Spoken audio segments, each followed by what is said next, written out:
Every single morning, at exactly 7:15 a.m., the entire facility would fall silent, except for one terrifying sound. It started as a routine visit, something simple, something controlled, the kind of place where everything was measured, monitored, and documented down to the last detail. But nothing about what happened next fit into any chart or report, because the moment Evelyn Carter stepped into the enclosure's observation corridor, the massive female gorilla named Kira would stop whatever she was doing, turn slowly, lock her eyes onto Evelyn, and then scream, not once, not twice, but over and over again. A deep, echoing scream that sent chills through every staff member within earshot. A sound that didn't feel like anger alone, but something far more intense, something deliberate, something targeted. And what made it worse was that Kira never behaved that way toward anyone else.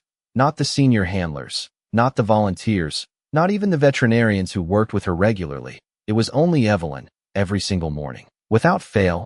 And at first, people brushed it off as coincidence, maybe a bad first impression, maybe something subtle in body language. But as the days turned into weeks and the pattern refused to break, the unease inside the facility began to grow, because this wasn't random anymore.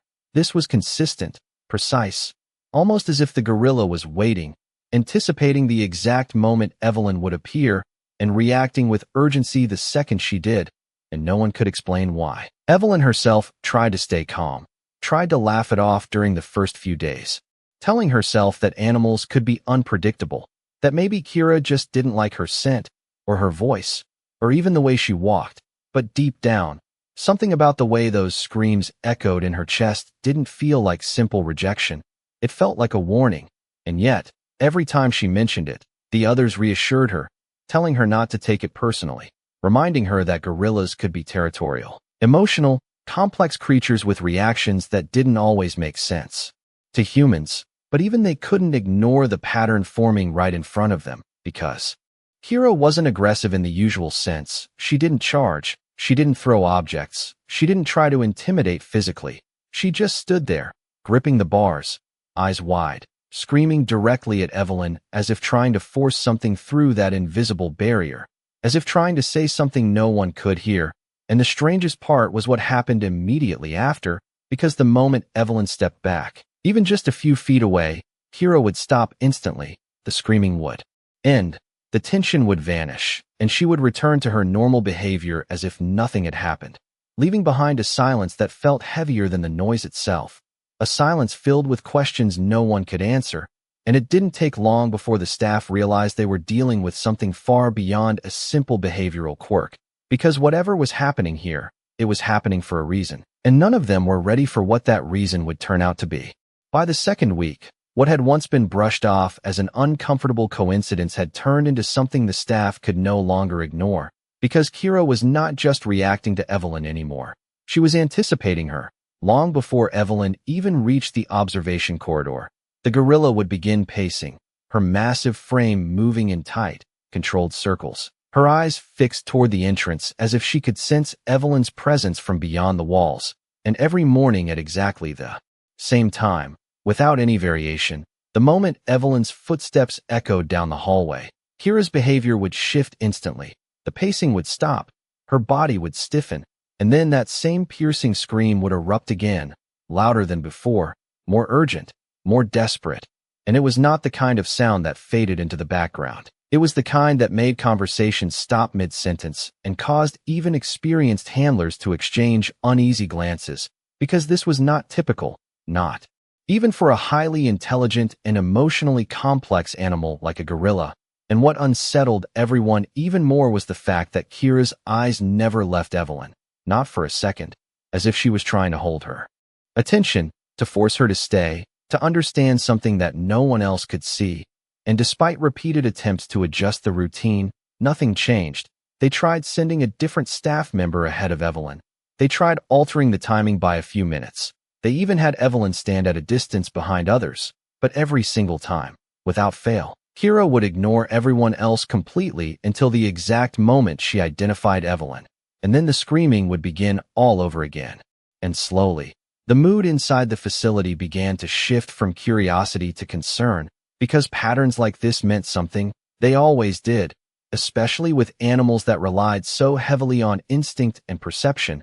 And while some of the staff started to feel uneasy around Evelyn, quietly wondering if there was something about her presence that was triggering the reaction, others began to question Kira instead, asking whether there could be something wrong, something internal, something that had gone unnoticed. But the routine medical checks had all come back normal.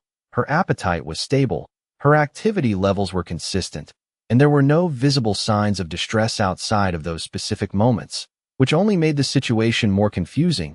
And for Evelyn, the weight of it all began to settle in ways she had not expected, because every morning now felt like walking into something she could not control, something that singled her out in front of everyone else. And no matter how much she tried to remain calm, to remind herself that this was just an animal reacting in ways humans did not fully understand, there was a growing sense deep inside her that this was not random, that there was intention behind those screams, something focused, something directed. And one morning, as she stood there again, frozen just a few feet from the observation glass, listening to the sound echo through the corridor, she noticed something she had not seen before, something small, almost easy to miss, because in between the screams, in the brief moments where Kira paused to take a breath, her gaze would flicker, just slightly, not away from Evelyn entirely, but toward a specific point, a place behind her, as if for a split second, the gorilla was not just reacting to Evelyn, but trying to show her something. And that single detail, that tiny shift in focus, was the first clue that whatever was happening here might not be about fear or aggression at all, but something far more deliberate, something that no one in that room had even considered yet. The moment Evelyn noticed that subtle shift in Kira's gaze, something inside her refused to let it go, because it was too precise to be accidental, too consistent to be ignored. And the next morning, instead of standing still like before, she made a small decision that would change everything. She stepped slightly to the side just as the screaming began, only a foot or two, barely noticeable to anyone else in the room, but enough to test a thought that had started forming in her mind. And what happened next sent a quiet wave of tension through her chest, because Kira's eyes followed her movement instantly, not just locking onto her face, but tracking her position with intense focus. And then, just like before, in the brief pause between screams, that same flicker appeared again, the gorilla's gaze darting past Evelyn's shoulder for a fraction of a second. And this time, Evelyn turned, quickly but carefully, scanning the space behind her, the hallway, the equipment racks, the storage door that remained closed most of the time. But nothing seemed out of place, nothing obvious, nothing that would explain the urgency in Kira's behavior. And yet the pattern continued, over and over again: scream, pause, glance, scream, pause, glance, as if the gorilla was caught in a loop, trying repeatedly to direct attention toward something just beyond Evelyn's immediate awareness. And now that she had seen it clearly, she could not unsee it. The realization settled in deeper with every passing second. This was not random. This was communication, not in words, not in gestures humans could easily interpret, but in something raw and instinctive, something urgent. And for the first time, Evelyn felt a shift inside herself, from fear to focus, because if Kira was trying to show her something, then ignoring it was no longer an option. And later that day, after the morning routine had ended and the facility quieted down, Evelyn returned to the corridor alone, standing in the exact same spot where she had been during the encounter, replaying the sequence in her mind, step by step, trying to map the direction of that fleeting glance, trying to align her position with what Kira might have been seeing. And as she slowly turned her body, adjusting her angle inch by inch, her eyes landed once again on the back hallway, a narrow stretch that led to a restricted maintenance area, a place rarely used during daily operations. And for a moment, she hesitated, telling herself that she might be overthinking it, that this could still be nothing, just a coincidence layered on top of an already strange situation. But the memory of those eyes, that intensity, that repeated effort, pushed her forward, and with a steady breath, she began walking toward that hallway, each step measured, each movement quiet, the air around her feeling heavier with every foot she covered.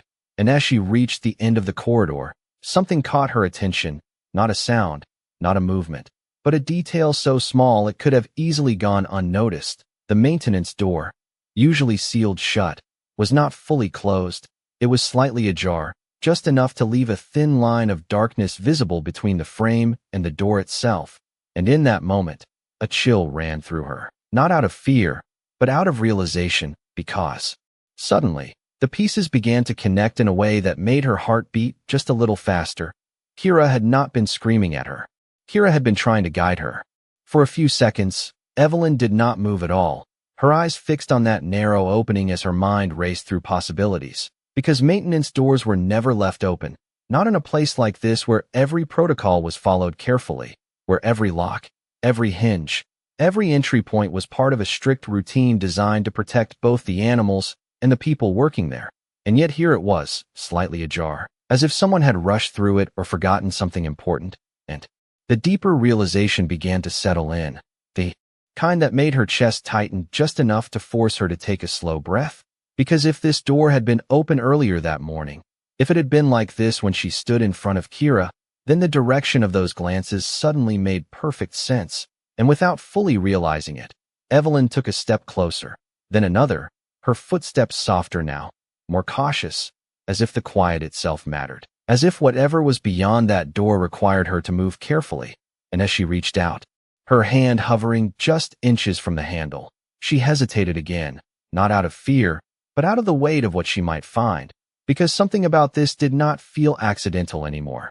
It felt intentional, layered, connected, and slowly, with controlled movement, she pushed the door open just enough to look inside, the dim light from the hallway spilling into the narrow space beyond, revealing a small maintenance corridor lined with pipes and storage shelves. Nothing unusual at first glance, nothing alarming, just the kind of space that existed behind the scenes, unnoticed by visitors and rarely entered by staff unless necessary. But as her eyes adjusted, something caught her attention, something subtle yet completely out of place. One of the storage bins on the lower shelf was slightly pulled out, not fully open, just enough to break the uniform alignment of everything else. And for a moment, she told herself it could have been left that way during routine work, that there was a simple explanation.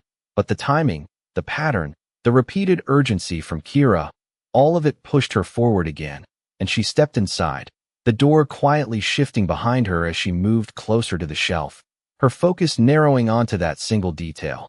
And when she reached down and gently slid the bin open, what she saw made her pause completely, not because it was loud or dramatic, but because it did not belong there. Tucked carefully inside, partially hidden beneath a folded cloth, was a small personal item, something that clearly did not belong to the maintenance crew, something that should not have been in this restricted area at all. And as she stared at it, trying to process how it got there, another thought surfaced, one that sent a different kind of chill through her, because this was not just about an open door anymore. This was about something being placed here, intentionally or accidentally. And suddenly, the idea that Kira had been reacting to something beyond Evelyn herself no longer felt like a theory, it felt like a fact. Because whatever this was, however it ended up in this hidden corner of the facility, Kira had seen it, noticed it, understood that it did not belong, and had been trying, in the only way she could, to make someone else see it too. And that someone, for reasons Evelyn still did not understand, had been her. For a long moment, Evelyn did not touch the item at all, her hand hovering just above it as her mind tried to catch up with what she was seeing. Because this was no longer just a strange behavior from an animal. This was something real, something physical, something placed in a hidden part of the facility where it clearly did not belong. And the more she looked at it, the clearer it became that this was not something that had simply fallen or been forgotten.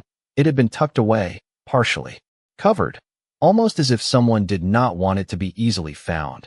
And that realization alone was enough to send a quiet wave of tension through her chest. Because now there were questions she could not ignore, questions about who had been in this corridor, when they had been here, and why something like this would be left behind in a restricted maintenance space. And as she finally reached down and carefully lifted the object into her hands, turning it slightly to examine it under the dim light, she felt a growing certainty that this was important, not just misplaced, but meaningful in a way she could not yet explain. And for a brief second, she thought about calling someone immediately, about stepping out and reporting what she had found. But something held her back, not fear, but instinct. The same quiet instinct that had guided her to notice Kira's behavior in the first place, because deep down, she knew this discovery was connected to those morning screams, and if she rushed too quickly, she might miss something else, something just as critical. So instead, she stayed where she was, her eyes scanning the rest of the narrow corridor more carefully this time, looking beyond the obvious, checking the shelves, the floor, the corners where dust had settled undisturbed, and slowly, piece by piece, a subtle pattern began to emerge, faint marks near the edge of the shelf, a slight shift in the alignment of a nearby tool. Details so small they would have gone unnoticed during a normal inspection, but now, under closer attention, they suggested movement, recent movement, as if someone had been in this space not long ago, and that realization tightened the situation even further, because now this was not just about an object out of place, it was about presence, about timing, about the possibility that something had happened here while everyone else was focused somewhere else. And as Evelyn stood there, holding that small item, her thoughts returned to Kira once again, to the intensity in her eyes, the urgency in her voice, the way she had repeated the same behavior every single morning without fail. And for the first time, Evelyn understood that Kira had not just been reacting, she had been persistent, deliberate, almost patient in her own way, waiting for the moment when someone would finally follow the direction she was trying to point. And that someone had been Evelyn, not because she was special, but because she was the only one who had noticed, the only one who had stopped long enough to question what seemed like simple behavior. And now, standing in that quiet maintenance corridor, holding a piece of something that did not belong, Evelyn felt the weight of that realization settle in fully, because whatever had been hidden here, whatever Kira had been trying to reveal, was only the beginning, and the deeper truth behind it was still waiting to be uncovered. The realization did not come all at once. It unfolded slowly, piece by piece. As Evelyn stepped back out of the maintenance corridor and closed the door behind her with careful precision, her mind already connecting the fragments she had gathered, because now there was no doubt left. Kira had not been reacting out of confusion or instinct alone. She had been pointing to something specific, something real, and whatever Evelyn had just found was the key to understanding it. And without wasting another moment, she made her way toward the main office area, her pace steady but purposeful, holding the small item securely in her hand, as if it carried more weight than it actually did. And when she finally reached the staff room, she did not try to explain everything at once. She simply placed the object on the table and called over one of the senior staff members, a man named Daniel Brooks, someone who had worked at the facility for over a decade and knew every routine, every system, every corner of the place. And the moment his eyes landed on what Evelyn had found, his expression shifted, not dramatically, but enough for her to notice, enough to confirm that this was not just an ordinary misplaced item. And for a brief second, neither of them spoke, because sometimes silence carries more meaning than words, especially when something unexpected breaks through the normal flow of a controlled environment. And finally, Daniel reached out, picking up the item and examining it more closely, turning it slightly in his hands before letting out a quiet breath, the kind that signals recognition. And when he looked back at Evelyn, there was a different tone in his voice, one that carried both concern and urgency as he asked her where she had found it. And as she explained, carefully and clearly, describing the partially open door, the misaligned storage bin, and the faint signs of movement inside the corridor, the atmosphere in the room shifted almost immediately. Because now this was no longer a question of curiosity, it was a situation that required attention, and within minutes, Daniel had already called in 2 additional staff members, along with one of the facility's veterinarians, Dr. Melissa Grant, not because of a medical emergency, but because Kira's behavior had been part of this from the very beginning. And if there was any chance that the gorilla had detected something others had missed, her input mattered. And as the group gathered, listening to Evelyn recount the sequence of events from the first scream to the discovery in the corridor, a pattern began to form in all of their minds, a pattern that connected the animal's behavior to something happening behind the scenes, something that had gone unnoticed until now. And when Dr. Grant finally spoke, her words were quiet but direct, because she had been observing Kira for months, studying her reactions, her patterns, her responses to subtle changes in her environment. And she understood something that the others We're only beginning to realize animals like Kira did not react without reason. They responded to what they perceived, what they sensed, what they detected long before humans ever could. And if Kira had been screaming every morning at the exact same moment, targeting the same person, directing her attention toward the same location, then it was not random, it was intentional. And the weight of that conclusion settled over the room in a way that could not be ignored, because now the situation had shifted completely. This was no longer about understanding an animal's behavior. It was about uncovering what that behavior had been trying to reveal all along. And for Evelyn, standing there surrounded by people who were finally seeing what she had seen, the realization became clear in a way it never had before. She had not just discovered something hidden in a maintenance corridor. She had followed a message, one that had been repeated day after day, until someone finally listened. And now, they were all about to find out just how important that message really was. The room did not erupt into panic, but something far more unsettling took its place, a quiet, focused urgency that spread across every face as the weight of the situation settled in.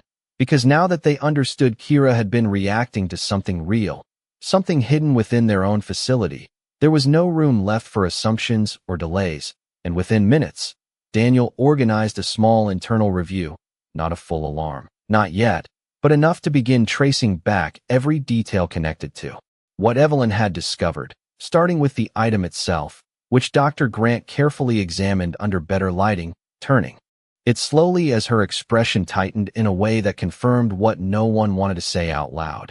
This was not standard equipment, not part of any approved inventory, and more importantly, it should never have been anywhere near that maintenance corridor.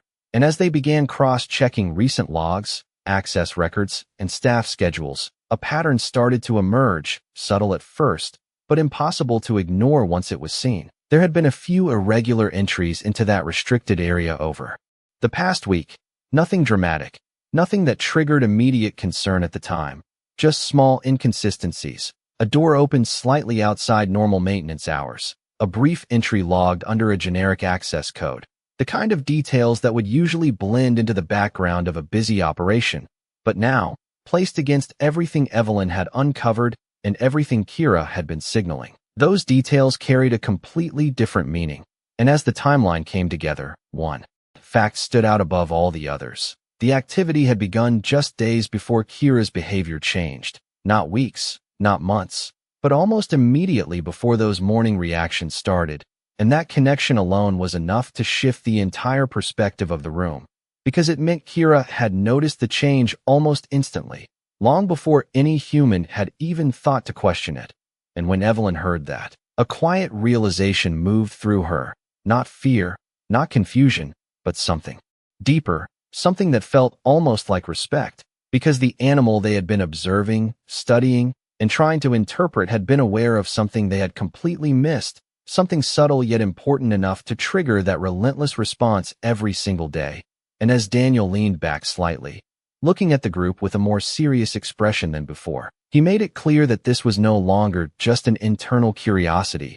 This required a closer investigation, not because of what they knew, but because of what they did not know yet. And for the first time since this began, the focus shifted away from Kira entirely and onto the facility itself, onto the possibility that something had been overlooked within their own controlled environment. And as that realization settled in, Evelyn found herself thinking back to those first mornings again, to the way everyone had dismissed the behavior, the way they had tried to rationalize it, simplify it, reduce it to something manageable, and now, standing in that same room, surrounded by people who were finally connecting the same dots, she understood just how close they had come to missing it completely. Because if Kira had not been persistent, if she had not repeated that behavior over and over again with such intensity, it was entirely possible that whatever was hidden in that corridor would have remained there, unnoticed, unresolved, and the thought of that sent a quiet chill through her, not because of what it meant, but because of how easily it could have been ignored.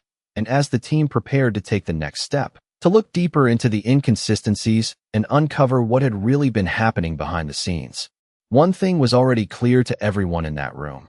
This was no longer just a story about unusual animal behavior. This was about something real, something hidden, and the only reason they were even aware of it now was because one animal refused to stay silent. By the next morning, the facility felt different, not visibly, not in a way any visitor would immediately notice, but beneath the surface. Every movement carried a heightened awareness, because now they were no longer just observing routines. They were watching for signs, for patterns, for anything that might connect back to what had been discovered.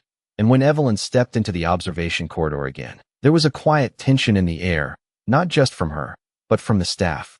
Positioned nearby, all of them waiting to see what would happen now that the situation had shifted. And just as before, the moment Kira saw her, the reaction came. The same powerful scream, the same intense focus. But this time, something was different, because Evelyn did not freeze. She did not step back. Instead, she held her position, her eyes locked onto Kira's, and slowly, deliberately, she took a small step to the side, aligning herself with the direction she now understood. And as she did, the screaming changed, not louder, not softer, but sharper, more immediate, as if the gorilla was responding to her movement in real time, reinforcing the path. And once again, in that brief pause between sounds, Kira's gaze shifted toward the same point, that same direction leading back toward the maintenance corridor. And this time, there was no hesitation, because what had once been a confusing behavior was now a clear signal. And without turning away completely, Evelyn spoke quietly into the radio clipped to her jacket, confirming what she was seeing, describing the alignment, the repeated glance, the consistency that left no room for doubt. And within seconds, Daniel's voice came through, steady and controlled, instructing the team to proceed with the next step, because while Evelyn maintained her position, another group had already moved toward the restricted area, not rushing, not causing disruption, but moving with purpose, following the exact path that had been indicated.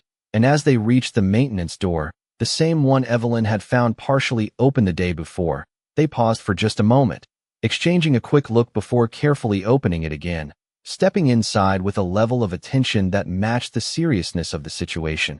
And this time, they were not looking for a single item. They were looking for context, for connection, for anything that explained why something had been placed there in the first place. And as the minutes passed, each one stretching longer than the last, Evelyn remained where she was, her focus still on Kira, who had not stopped watching her, not even for a second, the intensity in those eyes unwavering, as if the gorilla understood that something was finally happening, that the message had been received. And then, through the quiet crackle of the radio, a voice came through, low but unmistakable, confirming that they had found more, not something dramatic or dangerous in the way people might imagine, but something far more telling, additional items, small, deliberate, placed in ways that suggested planning rather than accident. And in that moment, the entire situation shifted again, because this was no longer a single anomaly. It was a pattern, something that had been building quietly, hidden in plain sight. And for Evelyn, standing there between the animal that had revealed it and the team uncovering it, the realization became complete in a way that left her momentarily still, because everything traced back to one point, one repeated action, one voice that refused to be ignored. And as Kira finally lowered her posture slightly, the tension easing just enough to signal a change, it became clear to everyone involved that what they were witnessing was not just instinct, not just behavior, but awareness, the kind that had bridged a gap no one expected, turning something invisible into something undeniable. In the hours that followed, the quiet confirmation over the radio set everything into motion, not in a chaotic way, but in a controlled and careful response that matched the seriousness of what had been uncovered. Because the additional items found in that corridor were not random, they formed a pattern that pointed to repeated access, repeated placement, something that had been happening just out of sight. And as the team documented each detail, reviewing timestamps, checking access logs, and retracing movements within the facility, the full picture began to take shape, not all at once, but gradually, with each small piece adding clarity to what had once been invisible. And while the investigation moved forward behind the scenes, something equally important was happening right there in the observation corridor. Because for the first time since all of this began, Kira was no longer screaming, her posture had changed, her body no longer tense with urgency, but steady, grounded, her eyes still focused on Evelyn, but without that same intensity that had once filled the space with sound, and Evelyn noticed it immediately. The shift was unmistakable, not dramatic, but deeply meaningful, because it felt like the end of something, like the completion of a message that had finally been received.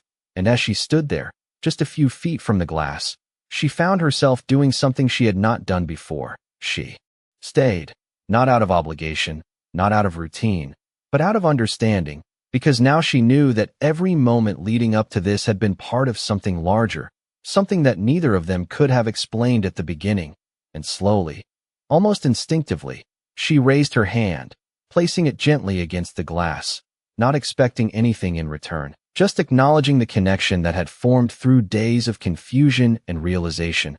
And after a brief pause, Kira moved closer, not quickly, not aggressively, but with a calm, deliberate motion, until she stood directly across from Evelyn, separated only by that transparent barrier. And for a moment, everything else seemed to fade. The noise of the facility, the movement of staff, the quiet activity of the ongoing investigation, all of it became background, because in that space, there was only stillness, and in that stillness, something unspoken passed between them, not words, not signals in the way humans understood them, but recognition, the kind that did not need explanation. And as Kira lowered her head slightly, her breathing steady, her presence calm, Evelyn felt a wave of emotion she had not expected, not fear, not relief, but something closer to gratitude, because what had once been a source of confusion had become a moment of clarity, and what had once felt like a problem to solve had revealed itself as something far more meaningful, a reminder that awareness does not always follow human rules, that understanding does not always come from observation alone, and that sometimes the most important messages are the ones that do not come in words at all. And as the day continued and the investigation moved toward its conclusion, one thing remained clear to everyone who had witnessed it. None of this would have come to light without Kira's persistence,